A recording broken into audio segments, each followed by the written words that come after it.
Hi hello welcome to LG TV. నా పేరు పవన్ కుమార్.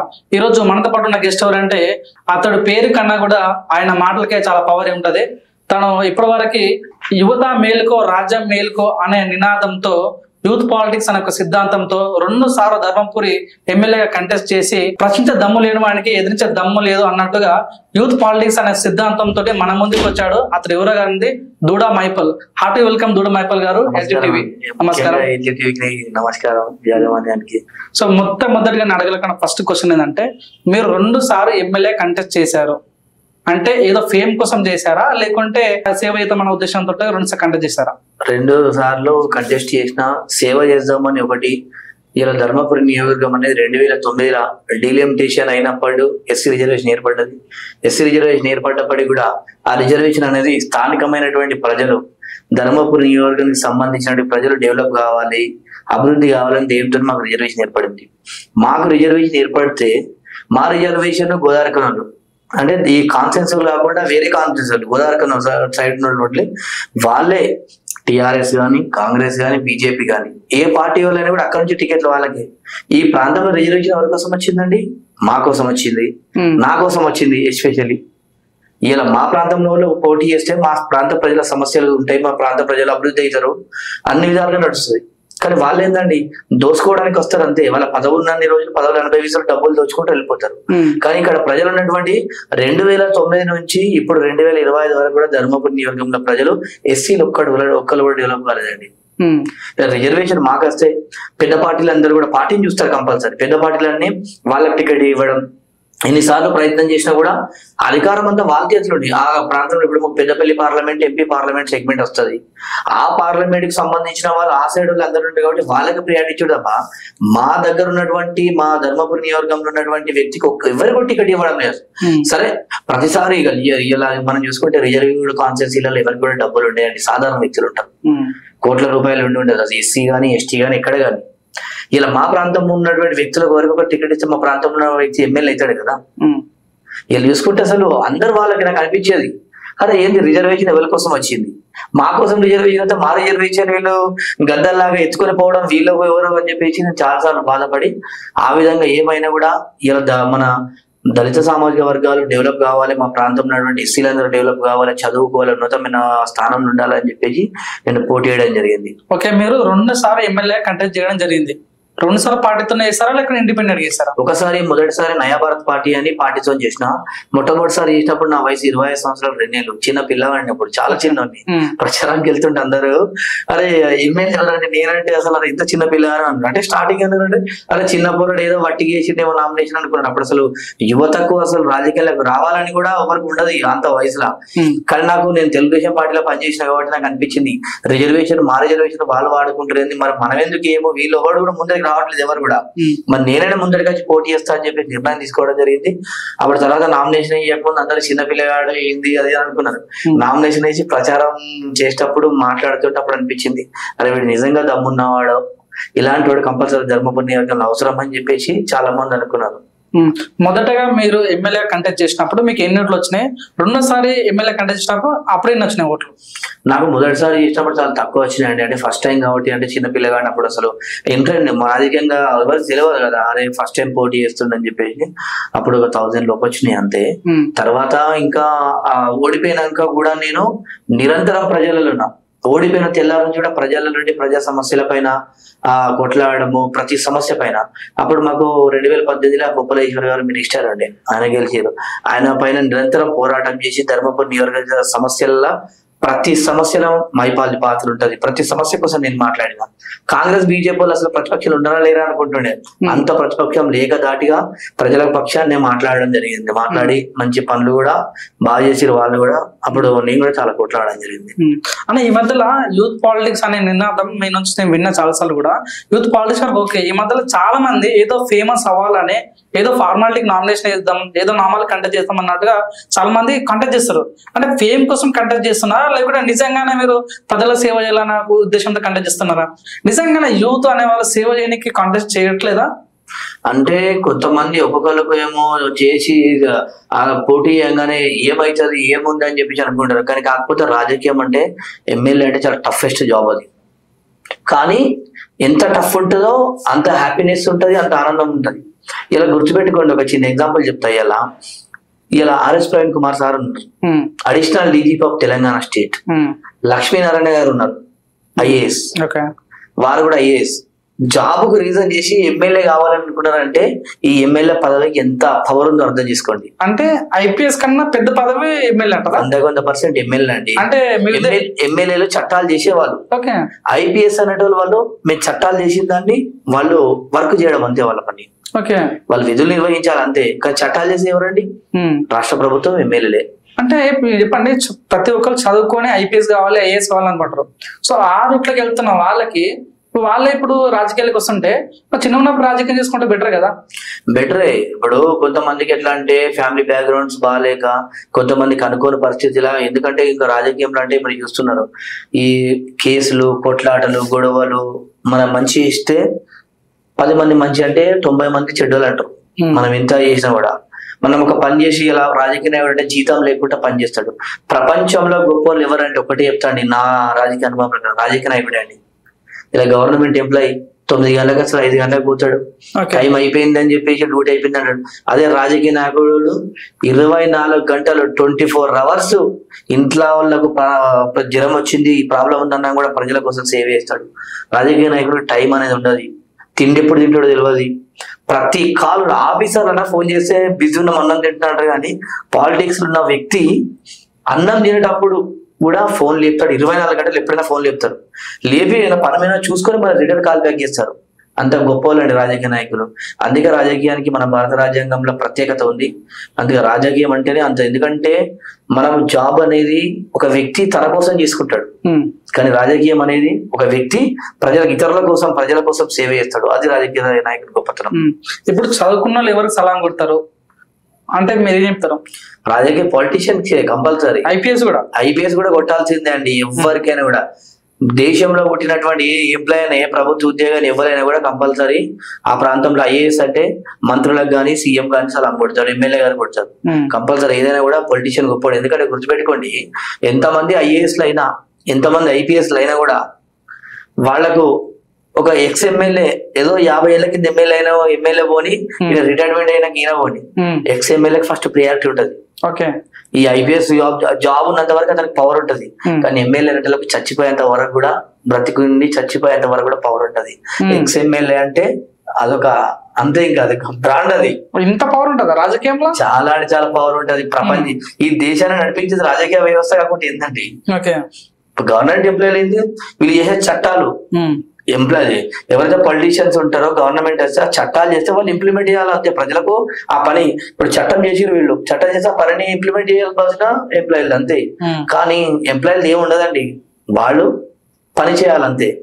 రాజకీయ నాయకులు ఇంప్లిమెంట్ చేస్తారు, చట్టాలు చేస్తారు, అన్ని చేస్తారు. మీ ఉద్దేశం చెప్పండి, టీచర్ అవ్వడం బెటరా, కలెక్టర్ అవ్వడం బెటరా, ఎస్ఐ అవ్వడం బెటరా, రాజకీయ నాయకులు అవ్వడం బెటరా? అంటే నా ఉద్దేశం ప్రజాసేవ చేయాలి, మంచి పేరు. జీవితంలో మనం పుట్టిన తర్వాత మనకంటే ఒక గుర్తింపు ఉండాలంటే రాజకీయ నాయకుడికి గుర్తింపు ఉంటుంది. ఐఏఎస్ అయినా గుర్తింపు ఉండదు, ఐపీఎస్ అయినా గుర్తింపు ఉండదు, అది ఎస్ఐ అయినా గుర్తింపు ఉండదు, ఏదైనా గుర్తింపు ఉండదు. ఎందుకంటే వీళ్ళకి పవర్ ఉన్న రోజులే నమస్తే పెడతారు. పవర్ అయిపోయాక వీళ్ళని అసలు వీళ్ళకి ఏం ఉండదు ఇంకా. ఓకే మహేష్ గారు, మీరు జెన్యున్ గా చెప్పండి, ఇప్పుడున్న యూత్ నిజంగానే రాజకీయాల్లోకి వస్తుంటే అసలు యాక్సెప్ట్ చేస్తున్నారా? అసలు యువకులు అంటే కేవలం పార్టీ జెండాలు మోసే వాళ్ళు ఉన్నారు, కానీ ఎవరో సొంత ఎజెండాతో వచ్చి సేవ చేస్తున్నారు యూత్ కనిపిస్తున్నారా ఇక్కడ? రాజకీయం అంటే ఫస్ట్ ఆఫ్ ఆల్ రాజకీయం ఎదగాలంటే ఒక నినాదం ఉందండి. అంటే నేను తెలుగుదేశం పార్టీలో పనిచేసిన కాబట్టి నా రాజకీయ అనుభవం ప్రకారంగా నేను చిన్నతనం నుంచి తెలుగుదేశం పార్టీలో పనిచేసిన. రాజకీయాలకు రావాలని ఎదగాలనుకునేటోళ్ళు మందుకు గాని, డబ్బులకు గాని ఆశపడితే వాడు లీడర్ కాలేడు. ఒక నాయకుని దగ్గరికి మనం పోతున్నాం, ఒక ఎమ్మెల్యే దగ్గరికి మనం పోతున్నాం, ఆయన డబ్బులు ఇస్తున్న ప్రోగ్రానికి పోతా, ఆయన మందాయిపిస్తున్న ప్రోగ్రానికి పోతా, తిండి తినిపిస్తున్న ప్రోగ్రానికి పోతా అన్న వాళ్ళు లీడర్లు కాలేరు. ఓపిక అనేది ఉండాలి. ఒక వ్యక్తికి మనం హెల్ప్ చేయాలి. ఒక ఎమ్మెల్యే వ్యక్తి ఉన్నాడు, ఆ వ్యక్తికి మనం హెల్ప్ చేస్తే స్థానిక సంస్థలల్లో జడ్పీటీసీలు కానీ, ఎంపీటీసీలు కానీ, సర్పంచ్ ఎలక్షన్స్ వచ్చినప్పుడు ఆర్థిక సాయం కానీ ఏదో ఒకటి చేస్తారు. కానీ కొంతమంది ఏం చేస్తున్నారంటే పైసలు ఇస్తాడా, ఎంత ఇస్తాడు, డబ్బులు ఇస్తారా, డబ్బుల కోసం బిడ్డలు చాలా మంది ఉంటారు. అటువంటి వాళ్ళకి అవకాశాలు రావండి. రాజకీయంలో కష్టపడాలా, ఒకరి కోసం సేవ చేయాలి, ఒకరికి పని చేయాలా, ప్రజలకు పని చేయాలి. అంతమంది లీడర్లు అంటే ప్రతి ఒక్కరు రాజకీయ మైదానం వస్తారు, కానీ ఓపిక ఉండాలి, అందులో తిట్టిన పడాలి. రాజకీయ నాయకుడికి కోపం అనేది ఉండదు మెయిన్ గా. ఇలా 100 మాట్లాడుతారు. అంటే ఎట్లాంటి వ్యక్తిని చూడగానే ఈయన కరెక్ట్ రాజకీయ నాయకుడు ఎట్లా గుర్తుపట్టాలి? గుర్తుపట్టాలంటే ఒకటే అండి, ఆయన ఉండే విధానము ప్రజలకు సేవ, నీతి నిజాయితీ అనేది మర్చిపోద్దండి. అందరు ఏమనుకుంటారంటే, చాలా మంది ఏమనుకుంటారంటే రాజకీయం అంటేనే పైసలు తింటారు, పైసలు చేస్తారు అంటారు. కానీ ఎమ్మెల్యే కావాలనుకుని ఎమ్మెల్యే హోదా ఉన్న వాళ్ళకి మాత్రం అసలు పైసలు ఎమ్మెల్యే అవ్వాలి అనుకునే వాళ్ళు మాత్రము పైసల కోసం ఆశించారండి. ఎందుకంటే వాళ్ళకి డబ్బుల మీద ప్రేమ ఉండదు. ఎప్పుడు ప్రజలకు సేవ చేయాలి, మంచి పేరు సంపాదించాలి. మనం మంచి సేవ చేసి ప్రజలకు మంచి వర్క్ చేసి మనకు ఒక ఫోన్ వచ్చిందంటే మనతో పని అయితే అంటేనే ఫోన్ చేస్తారు. మనకు ఫోన్ రాలేదంటే మనతో పని కానట్టే. ప్రజలు మనకి ఎంత ఫోన్ చేసి ఎంత రెస్పాన్స్ అయితే అప్పుడే మనం ప్రజలకు పని చేస్తాము, ఇదంతా అవుతుంది అంటేనే అని చేస్తారు. అట్లా చేస్తే మాత్రమే ముందడికి వెళ్తాం. అదే విధంగా ఈ యువత కూడా మందుకు గాని అవిటికి గాని జల్సాలు చేద్దామంటే రాజకీయంలో నడవదండి. అది మానేసుకుంటేనే సక్సెస్ అవుతారు అన్న. ఇప్పుడు మీరేమో రాజకీయాలు రమ్మంటారు, ఇప్పుడున్న యువతనేమో IPL చూసుకుందా, క్రికెట్ చూసుకుందా, బిగ్ బాస్ చూసుకుందా, సినిమా ఫ్యాన్ అని వాళ్ళు అక్కడ ఉన్నాం. మీరేమో రాజకీయాలకు యువత మేలుకో, రాజ్యం మేలుకో, యువత రావాలి, రాజ్యం రావాలి అంటే ఏడుస్తుంది. మీరు చెప్పండి అసలు ఎట్లయితే యువత రాజకీయాలు వస్తుంది? ఇప్పుడు ఒక చిన్న ఎగ్జాంపుల్ అండి. సరే వేరే వారికి ఎందుకు, నా దేవుడు అండి.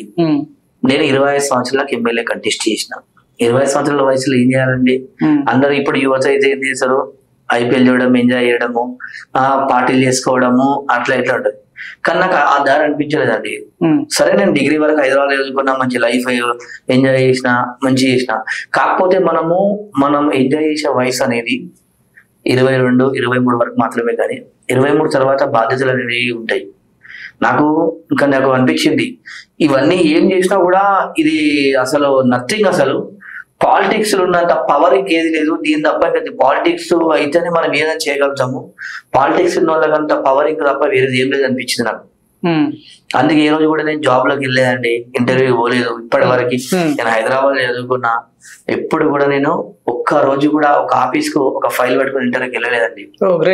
నేను అప్పుడు డిగ్రీ వచ్చినప్పుడు మా దగ్గర మా కాకాల వాళ్ళంతా కాంట్రాక్టర్స్ ఉంటే, డిగ్రీ అప్పుడు మా ఇంటికి వచ్చి డబ్బులు పంపించినప్పుడు పని నేర్చుకున్నా, వర్క్ నేర్చుకుని నాకు అప్పటి నుంచి 21 సంవత్సరాలకి డిగ్రీ అయిపోయినాకనే కాంట్రాక్టర్ అయినా, చిన్న వయసులో కాంట్రాక్టర్ అయినా. ఇంకా అప్పటి నుంచి పోయి బిజినెస్ చేసుకోవడం స్టార్ట్ చేసిన. పాలిటిక్స్ చాలా కలిసి వచ్చిందండి నాకు మాత్రం. యువతకు అంటే అందరికీ అది ఎంతమందికి కలిసి వచ్చిందో లేదో కానీ నాకు మాత్రం నేను చిన్న స్థలంలోనే మంచి పేరు సంపాదించుకున్నా అండి. ఒక ఎంత పెద్ద ఆఫీసర్ అయినా మైపాల్ ఫోన్ చేసిండంటే రెస్పాన్స్ అవ్వాలి, అట్లా తెచ్చుకున్నా. అంత కష్టపడ్డా. కేసులైనా మీద కేసులు పెట్టారు. ఎన్ని కేసులు ఉన్నాయి ఇప్పుడు నా మీద వచ్చేసి దగ్గర 4 కేసులు ఉన్నాయి. అంటే పాలిటిక్స్ కేసులే. అంటే ధర్నాలు చేయడం కానీ, ఇంకా పోలీసు వాళ్ళు కూడా TRS గవర్నమెంట్ ఉన్నప్పుడు కేసులు పెట్టిరు. ఒక్క నిమిషం మీరు రిటర్న్ లైన్ లో ఉండండి. యువత రాజకీయాలు రమ్మని మీరు అంటున్నారు, వస్తేనేమో మీకే కేసులు అయినాయి. ఏం లేనప్పుడు రాజకీయాలకు వస్తే కేసులు వేస్తారు, బెదిరింపులు వేస్తారు, చంపేస్తామంటారు, డబ్బులు లేవంటారు. అట్లా యువత రాజకీయాలు ఎట్లా వస్తుంది? 100% యువత రాజకీయాలకు రావాలి. ఇప్పుడు ఈ ముసలోళ్ళందరూ 70-80 ఏళ్ళ వాళ్ళు కూడా పోటీ చేస్తారు, ఎమ్మెల్యేలు అవుతారు. యువత రావాలి, భయపడద్దు. కేసులు ఏంటండి, మన దగ్గర విషయం ఉండి మన సబ్జెక్ట్ మాట్లాడాలి. ఈ సబ్జెక్ట్ అని కూడా సబ్జెక్ట్ మాట్లాడి ప్రతిదాని మీద క్లారిటీ ఉంటే భయపడాల్సిన అవసరం లేదు. ఎందుకు భయపడతామండి? లంగలకు దొంగలకు భయం, మన నీతి నిజాయితీలకు భయపడాల్సిన అవసరం లేదు. రాజకీయంలో మనం పని చేయాలని అర్థం. ఇప్పుడు పని చేయాలి, ప్రజలకు పని చేసే ఉద్దేశం ఉంటే కంపల్సరీ ప్రజలు యాక్సెప్ట్ ఇస్తారు, పేరు వస్తుంది. యువత అందరు రాజకీయాలకు రావాలి. యూత్ వస్తేనే మనకు మంచిగా ఉంటుంది. ఎందుకంటే ఈ రోజులలో పాతకాలంలో ఉన్నటువంటి వాళ్ళకు మైండ్ సెట్ మన మైండ్ సెట్ చేంజ్ ఉంటుంది చాలా. ఇప్పుడైతే ఎవరైతే యువత రాజకీయాలకు వస్తారో ఇప్పటి జనరేషన్ కూడా అందరికి చెప్పే విధంగా ఉంటే అందరూ డెవలప్ చేయొచ్చు. కంపల్సరీ యువత రాజకీయాలకు రావాలి. సర్పంచ్లకు పోటీ చేయాలి, ఎంపీటీసీలకు పోటీ చేయాలి, జెడ్పీటీసీ పోటీ చేయాలి, ఎమ్మెల్యేలకు పోటీ చేయాలి. పోటీ చేస్తే ఒకటేసారి పోటీ చేస్తే గెలవాలని కాదు, ఒకసారి పోటీ చేస్తే ప్రజలకు సిప్పతి వస్తుంది. పలానా ఓడిపోయి ఒకసారి ఓడిపోయా అని చెప్పేసి 2 సార్లు ఓడిస్తారు, అది 2 సార్లు ఓడితే 3 సార్లు ఓడిపోయి పాపం సరి చేస్తారని చెప్పేసి అవకాశాలు వస్తాయి. వెయిట్ చేయాలా, పని చేయాలి, కష్టపడాలి. నిరంతరం ప్రజలు ఉంటే మాత్రం 100% సక్సెస్ వస్తుంది. మైపాల్ గారు, నా దగ్గర కంటెంట్ నేను మాట్లాడే సత్తా నాకు ఉంది, డబ్బు లేదు, నాకు భయం వేస్తుంది, రాజకీయాలు అంటే భయం వేస్తుంది, పోలీసులు అంటే భయం వేస్తుంది. ఇప్పుడు నాలాంటి వాళ్ళు రాజకీయాలకు రావచ్చా అంటే ఏం చెప్తాను? ఒక్కటండి, రాజకీయంలో డబ్బే ఇంపార్టెంట్ అని కాదు. ఇలా డబ్బు ఇంపార్టెంట్ అయితే భారతదేశంకు డబ్బున్న వ్యక్తి ఎవరంటే ముఖేష్ అంబానీ గారు. మరి ముఖేష్ అంబానీ గారు ఎందుకు భారతదేశం ప్రధాని కాలేదండి? అంటే డబ్బులే శాశ్వతం కదండి. డబ్బులతో పాటు వాక్చాతుర్యం ఉండాలి, సత్తా ఉండాలి, దమ్ము ఉండాలి, ప్రజలకు సేవ చేసే భావం ఉండాలి. ఎన్ని లక్షల కోట్లు ఉన్నా అవి దేనికి పనికిరావండి. పవర్ కు ఉన్నటువంటి దమ్ము ఎగ్జాంపుల్ చెప్తా అండి. ఒక గ్రామ సర్పంచ్ ఉంటాడు, ముఖేష్ అంబానీ తీసుకుందాం. ముఖేష్ అంబానీ గారు ఉంటారు, ఒక గ్రామంలో ఫ్యాక్టరీ పెట్టాలనుకుంటారు. ఆ సర్పంచ్ పర్మిషన్ ఇస్తే మాత్రం అక్కడ ఫ్యాక్టరీ పెట్టాలి. నీకు 100 కోట్లు నువ్వు అక్కడ నిలుచోవాల్సిందే సర్పంచ్ ముందు. అది రూల్, అది భారత రాజ్యాంగంలో. అంత పాలిటిక్స్ అంత పవర్ ఉంటదండి. ఆయన 100 కోట్లే కానీ సంతకం పెట్టి పంపించడం నడవాలి. రూల్ ప్రకారం రావాలి. ఏది గ్రామ పంచాయతీ రావాలి. గ్రామ పంచాయతీలో అక్కడ వచ్చి సర్పంచ్ ముందు నిల్చొని మాట్లాడాలి. అది రూల్. అది అంత పవర్. ఎవరైనా కూడా మన రాజ్యాంగం మంచిగా ఉందండి. ఒక మనిషి ఒకరికి తక్కువ కాదు. ఎంత చిన్న డబ్బులు మాత్రం గొప్పని అని కాదు. అంత పవర్ ఉంటది పాలిటిక్స్ లా. ఆ విధంగా డబ్బులు అనేది ఇంపార్టెంట్ కాదు. డబ్బులు అనేది కొంతవరకు పనిచేస్తుంది. డబ్బులు లేకుండా అనేక మంది చాలా మంది గెలిచారు. ఇప్పుడు మైపల్ గారు మీరు ఏమన్నా టీచర్ కన్నా రాజకీయం బెటర్ అన్నారు, కలెక్టర్ కన్నా రాజకీయం బెటర్ అన్నారు, ఐపీఎస్ కన్నా కూడా రాజకీయం బెటర్ అన్నారు. ఇప్పుడు టీచర్ కావాలంటే బీడీ చేయాలి, ఇప్పుడు ఇంజనీర్ కావాలంటే మన బీటెక్ చేయాలి, పోలీస్ కావాలంటే ఏదో ఒక కోచింగ్ తీసుకోవాలి. రాజకీయం తీసుకోవాలంటే ఎటువంటి కోచింగ్ సెంటర్స్ లేవు. ఎట్లా రాజకీయం ఇక్కడ అవ్వాలి? నేర్చుకోవాలండి. కోచింగ్ సెంటర్ అంటే మీలాంటి వాళ్ళు అందరు కలిసి పెట్టాలి. ఎందుకంటే ఇప్పుడు రాజకీయాల్లో నేర్చుకోవడానికి అసలు కోచింగ్ సెంటర్ల కన్నా ఒక లీడర్ దగ్గర ఉంటే తెలుస్తుంది ప్రజలతో ఏ విధంగా మాట్లాడాలి, ప్రజలకు సమస్యను ఏ విధంగా స్పందించాలి, ఏ ఆఫీసర్ తో ఏ డిపార్ట్మెంట్ లో పని అవుతుంది, ఈ ప్రజలు ఎవరైతే ఈ సమస్యతో అనేక రకరకాల సమస్యలతో వస్తారు ప్రజలు. ఆ సమస్యలు అనేది పరిగణించుకొని తెలుసుకోవాలండి. ఏదైనా కూడా తెలియదు ప్రతిది కూడా. ఇప్పుడు మీరు ఏమన్నా లీడర్ తో పనిచేయాలన్నారు, అదే లీడర్ తో మనం సావాచన చేసిన తర్వాత ఆ లీడర్ కన్నా ఇంకో బెట్ట ఎదగాలని మనకు కూడా ఉంటుంది. సపోజ్ జెడ్పీటీసీ దగ్గర నువ్వు పనిచేసినావు, నువ్వు ఎమ్మెల్యే కావాలనుకుంటున్నావు, నువ్వు ఎమ్మెల్యే అయితే ఆయన ఒప్పుకుంటాడా? ఎవరైనా ఏ దానిలో కాంపిటీషన్ ఉందండి. అట్లాంటి ఉద్యోగాలలో కూడా కింది స్థాయి ఎంప్లాయ్ వచ్చి మేనేజర్ కూడా కావచ్చు, సాధారణ ఎంప్లాయ్. మనం చేసే వర్క్ మీద ఉంటది, మనం చేసేటువంటి పని మీద ఉంటది. పనిని డిపెండ్ అయితే 100% సక్సెస్ అవుతాం. ఎవరండి ఇప్పుడు ఆయన దగ్గర నేర్చుకున్నాం. ఇప్పుడు ఒక పాలిటిక్స్ నేర్చుకోవడానికి ఆయన దగ్గర చూసినాం, అంతకు రెట్టింపు మంచి ప్రజల దగ్గరికి వస్తారు. అంతేగాని వాళ్ళు ఎదగని ఇవ్వడం ఎదగాలని ఏం లేదండి. మన దగ్గర దమ్ము ఉంటే ఎక్కడికైనా ఎదగలరు. కాంగ్రెస్ పార్టీ రేవంత్ రెడ్డి తీసుకొని ఎంత మంది ఆయన మీద ఎన్ని చేసినా కూడా ఏకదాటిగా వచ్చి రాష్ట్రాన్ని అధికారాలు తీసుకొచ్చుకుంటే ముఖ్యమంత్రి అయ్యాడు. అంతా మరి కష్టపడాలండి, పని నమ్ముకోవాలి, వర్క్ నమ్ముకుంటే 100% సక్సెస్. ఈ క్వశ్చన్ మేము అడగలేదు తెలియదు, మీకు బాధ కలిగించి ఉండొచ్చు. మీరు ఇండిపెండెంట్ గా చేశారు, అంతకుముందు వేరే పార్టీ చేస్తారు. మీరు ఇందాక ఏమన్నారంటే నేను టీడీపీలో వర్క్ చేసిన, నేను టీడీపీ కార్యకర్తలు అన్నారు. అట్లాంటప్పుడు టీడీపీ నుంచి టికెట్ ఆశించలేదు అంటే నీ టికెట్ ఇవ్వడానికి కూడా సిద్ధంగా లేరా? అంటే వాస్తవానికి అక్కడ ఏమైందంటే నేను 2009 అప్పటి నుంచి చాలా చిన్న ఉన్నాండి, ఇంటర్. అదేవిధంగా 2009లో కూడా టీడీపీ నుంచి అలయన్స్ లో టికెట్ ఒకసారి బీజేపీకి వెళ్ళింది, ఒకసారి 2009లో టీఆర్ఎస్కి వెళ్ళింది, పొత్తు పెట్టుకున్నారు. తర్వాత 2014లోనేమో బీజేపీతో పెట్టుకున్నారు. 2019లో అసలు పోటీ వేయలేదు. అట్లా ఆ విధంగా మరి ప్రతిసారి టికెట్ అలయన్స్ లో వేరే పార్టీకి పోవడము అట్లా అన్ని చాలా బాధేసా పార్టీలోకి వెళ్ళి వచ్చేసిన అండి. అప్పటికి కూడా మన తెలంగాణలో కూడా అప్పుడు టీడీపీగా తగ్గిపోయింది చాలా. తెలంగాణ రాష్ట్రం వేరైంది, రాష్ట్రం వేరైన తర్వాత కూడా ఇక అంత పెద్ద ఏం లేదు కాబట్టి పార్టీ పోటీ వెళ్ళదు. ఇంకా 2018లో కూడా బీజేపీతో అలయన్స్ పెట్టుకున్నప్పుడు కూడా మళ్ళీ బీజేపీ టికెట్ పోయింది. 2024 అసలు పోటీ వేయలేదు 23లో. ఇప్పుడు మీకే ఇంత అన్యాయం జరిగింది. ఒక పార్టీలో పనిచేస్తే పార్టీ జెండాలు మోస్తే ఆ పార్టీని టికెట్ రావడం చాలా కష్టం. సీనియర్ నాయకులు ఉంటారు, వాళ్ళ ప్రోటోకాల్స్ అన్ని వాళ్ళే టికెట్ ఇస్తారు. అక్కడ యూత్ ఇక్కడ అవకాశం వస్తుంది. నాకు తెలుగుదేశం పార్టీ అన్యాయం చేయలేదండి. తెలుగుదేశం పార్టీ నాకు రాజకీయం నేర్పించింది. నా రాజకీయ పార్టీ నాకు ఎవరైనా అంటే చంద్రబాబు నాయుడు గారు, మా సార్ ఇప్పటి కూడా చెప్తా, తెలుగుదేశం పార్టీలో పనిచేసినా కాబట్టి ఇంత హోదాలు ఉన్నా, మంచి నాలెడ్జ్ వచ్చింది, ప్రజలతో ఏ విధంగా మాట్లాడాలని తెలివి వచ్చింది. ప్రతిదీ కూడా తెలుగుదేశం పార్టీ అంత సిస్టమేటిక్ పార్టీ నేర్పిస్తుంది. అట్లా తెలుగుదేశం పార్టీ నన్ను రాజకీయంగా నన్ను ఎదుగుదల చేసింది తప్ప నన్ను ఈ రోజు కూడా తెలుగుదేశం పార్టీ వాడుకోలేను. ఇప్పుడున్న మన చూసుకుంటే ఈ పరిస్థితులలో ఇప్పుడు యూత్ ఉన్న పాలిటిక్స్ లో ఉన్నారా? చాలా తక్కువ. ఎంతమంది సక్సెస్ అయ్యారు? కొంతమంది సక్సెస్ అంటే ఇప్పుడు ఒకటి చెప్తున్నాండి, కుటుంబ పాలన ఉన్న వాళ్ళు మాత్రం సక్సెస్ అయ్యారు.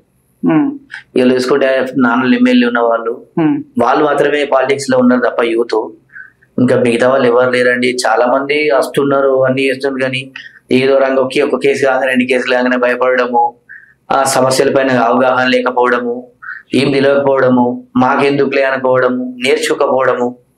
రాజకీయంలో ఉన్న ప్రతి వ్యక్తి ప్రతిరోజు ఏదో కొత్త విషయం నేర్చుకోవాలంతే. ఇప్పుడు ఇందాక మీరే అన్నారు బరిలెక్క గారు అని అన్నారు. ఇప్పుడు ఆమె ఉంది, ఆమె పోటీ చేసింది.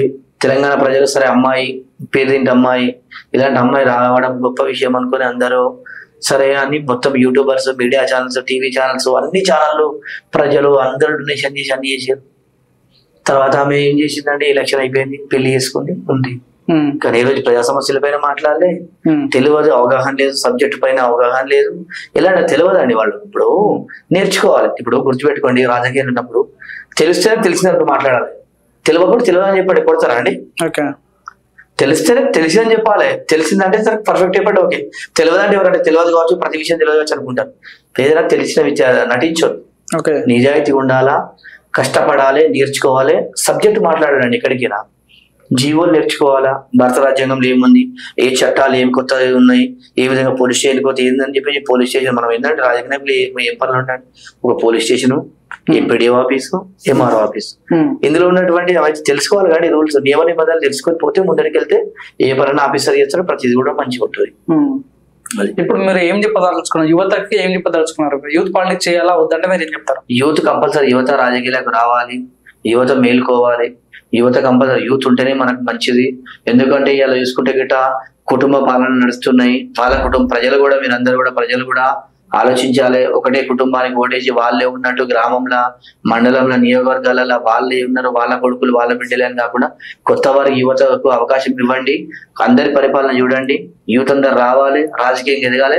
రాజకీయం అంత గొప్ప విషయమే ఇది కాదని చెప్పేసి తెలియజేస్తాను. Like, share, subscribe LGTV. Please subscribe to LGTV. Guys, please do subscribe LGTV. Have a good day. Thank you. Like, share, subscribe LGTV. Subscribe LGTV.